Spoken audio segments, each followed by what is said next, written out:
Municipal ఎన్నికలపై Congress special focus పెట్టింది. ఇందులో భాగంగానే గాంధీ భవన్ లో పీసీసీ విస్తృత స్థాయి సమావేశంలో మున్సిపల్స్ పై కీలకంగా డిస్కషన్ చేస్తున్నారు.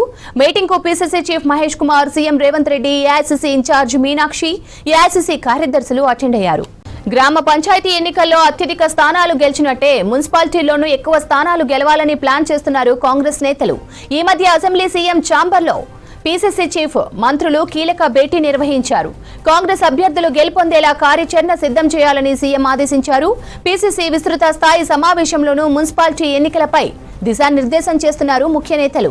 వార్డులు, డివిజన్ల వారీగా స్పెషల్ ఫోకస్ పెట్టారు. పీసీసీ విస్తృత స్థాయి మీటింగ్ కు సంబంధించి మరిన్ని డీటెయిల్స్ షరీఫ్ అందిస్తారు. షరీఫ్, మీటింగ్ ఎజెండా ఏంటి? మున్సిపాలిటీ ఎన్నికల లక్ష్యంగా గెలిపే ధ్యేయంగా ప్రతి ఒక్కరూ పనిచేయాలని చెప్పి మొన్నటి అసెంబ్లీ సీఎం ఛాంబర్లో జరిగినటువంటి సమావేశంలో నేతలను ఉద్దేశించి దిశానిర్దేశం చేశారు. దానికి కొనసాగింపుగా ఇవాళ టీపీసీసీ పార్టీ విస్తృత స్థాయి సమావేశం కొనసాగుతుంది. ఈ సమావేశానికి కమిటీ సభ్యులు, అదేవిధంగా ముఖ్య నేతలందరూ కూడా చేరుకున్నారు. ప్రతి ఒక్కరికి కూడా సీఎం రేవంత్ రెడ్డి దిశానిర్దేశం చేస్తున్నారు. పీసీసీ చీఫ్ మహేష్ గౌడ్ అధ్యక్షతన ఈ సమావేశం జరుగుతుంది. ఏ ఎన్నిక వచ్చినా కూడా నేరుగా సీఎం రేవంత్ రెడ్డి రింగ్లోకి దిగుతున్నారు.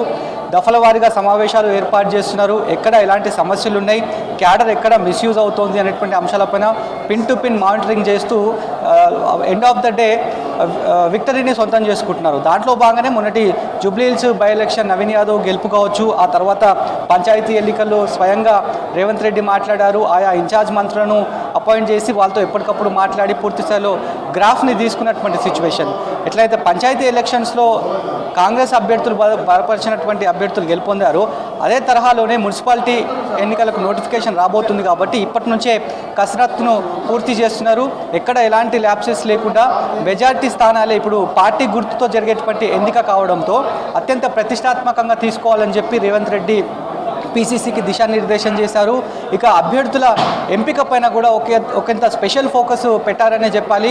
ఎందుకంటే ఇప్పటికే పార్టీ పరంగా వచ్చేటువంటి పదవుల వ్యవహారంలోనే చాలా వరకు స్క్రూటినీ జరిగింది. ఇక ఇప్పుడు మున్సిపాలిటీ ఎన్నికల్లో పార్టీ గుర్తుతో గెలుపొందేటువంటి ఛాన్సెస్ ఉంటాయి. కాబట్టి ఆ అభ్యర్థుల వ్యవహారంలో సెలెక్ట్ చేసేటువంటి అభ్యర్థులకు కూడా ఏ రకంగా సెలెక్ట్ చేయాలి, సెలెక్ట్ చేసే ఇన్ఛార్జ్లను ఏ రకంగా ఏ కాన్స్టిట్యున్సీకి పంపాలి అని చెప్పి ఒక మెకానిజాన్ని సిద్ధం చేశారు.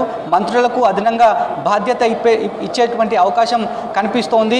డివిజన్లు, ఆయా వార్డులకి ఎవరెవరిని ఇన్ఛార్జ్గా ప్రకటించాలి. ఇప్పటికే నూతనంగా 33 మంది డీసీసీలకు అవకాశం కల్పించారు. ఆ కూర్పును కంప్లీట్ చేసుకోవాలని చెప్పారు. ఆ డీసీసీ కింద వచ్చేటువంటి పదవులు ఏవైతే ఉన్నాయో పార్టీ పరంగా వాటిని ఫుల్ఫిల్ చేయాలని చెప్పారు. డీసీసీలతో ఒక మారు incharge Meenakshi Natarajan, PCC chief Mahesh Goud zoom కాన్ఫరెన్స్ని కాల్ఫర్ చేసి జూమ్ కాన్ఫరెన్స్ను కూడా దిశానిర్దేశం చేశారు. కూర్పును కంప్లీట్ చేయాలి, మున్సిపల్ ఎన్నికలు రాకంటే ముందే తమ ఎక్సైజ్ అంతా కూడా కంప్లీట్ చేయాలనేటువంటి దిశానిర్దేశం చేశారు. ఇక ఇప్పటికే బచావ్ సంగ్రహం పేరుతో గ్రామాల బాట పోబోతున్నారు నేతలు. ఆ బచావ్ సంగ్రామం కూడా ఇప్పుడు మున్సిపాలిటీ ఎలక్షన్స్లో ఎంతగానో దోహదపడుతుంది అనేటువంటి అంశాన్ని చెప్తున్నారు. అటు బీజేపీని కార్నర్ చేయడము, ఆ తర్వాత బీఆర్ఎస్ సంబంధించినటువంటి పార్టీ నేతలను కార్నర్ చేయడానికి బచావ్ సంగ్రామం ఎంతగానో ఉపయోగపడుతుందని చెప్పి ఒక అంచనాకు పార్టీ నేతలు వచ్చినట్టుగా కూడా తెలుస్తోంది. ఈ మేరకు ఇవాళ జరిగినటువంటి పార్టీ విస్తృత సమావేశంలో ఈ మేరకు నిర్ణయం తీసుకున్నారు. త్వరలోనే అంటే జనవరి 10 నుంచి ఫిబ్రవరి 20 వరకు గ్రామాల బాట వెళ్ళనున్నారు.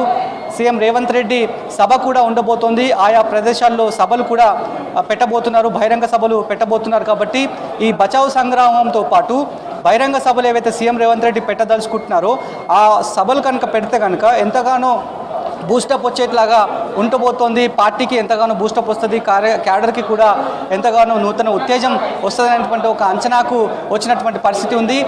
ఎప్పుడైతే దాదాపు 10 సంవత్సరాల పాటు ప్రతిపక్షంలో ప్రతి ఎన్నిక కొట్లాడుతూ వచ్చింది కాంగ్రెస్ పార్టీ, ఇక అధికార పక్షంలోకి వచ్చిన తర్వాత ఏ ఎన్నిక జరిగినా కూడా మోస్ట్ ప్రాబబ్లీ అధికార కాంగ్రెస్ పార్టీనే ఎక్కువ స్థానాలు కైవసం చేసుకుంది. బై ఎలక్షన్స్ 2 జరిగాయి ఇప్పటివరకు. ఒకటి కంటోన్మెంట్ కాన్స్టిట్యున్సీకి సంబంధించి శ్రీ గణేష్ని గెలుపొందారు. ఆ తర్వాత జూబ్లీహిల్స్ బై ఎలక్షన్ వచ్చింది, నవీన్ యాదవ్ గెలుపొందారు. Back to back panchayat elections వచ్చాయి. ఎక్కువ శాతం రికార్డ్ స్థాయిలోనే కాంగ్రెస్ బలపరిచినటువంటి అభ్యర్థులే గెలుపొందారు. ఇక మున్సిపాలిటీకి సంబంధించి కావచ్చు, ఇంకా ఫర్దర్గా వచ్చేటువంటి గ్రేటర్ ఎన్నికలకు సంబంధించి కావచ్చు, ప్రతి ఎన్నిక ఏదైనా కూడా గెలిపే లక్ష్యంగా టార్గెట్ రీచ్ అవ్వాలని చెప్పి సీఎం రేవంత్ రెడ్డి ప్రతిసారి దిశానిర్దేశం చేస్తున్నారు. ఈసారి జరగబోయేటువంటి మున్సిపాలిటీ ఎన్నికల్లో మాత్రం ఖచ్చితంగా క్లీన్ స్వీప్ చేస్తాము, కాంగ్రెస్ పార్టీ హస్తం బాగా వేయబోతుందనేటువంటి ఒక ధీమాను మాత్రం కాంగ్రెస్ శ్రేణులు వ్యక్తం చేస్తున్నారు.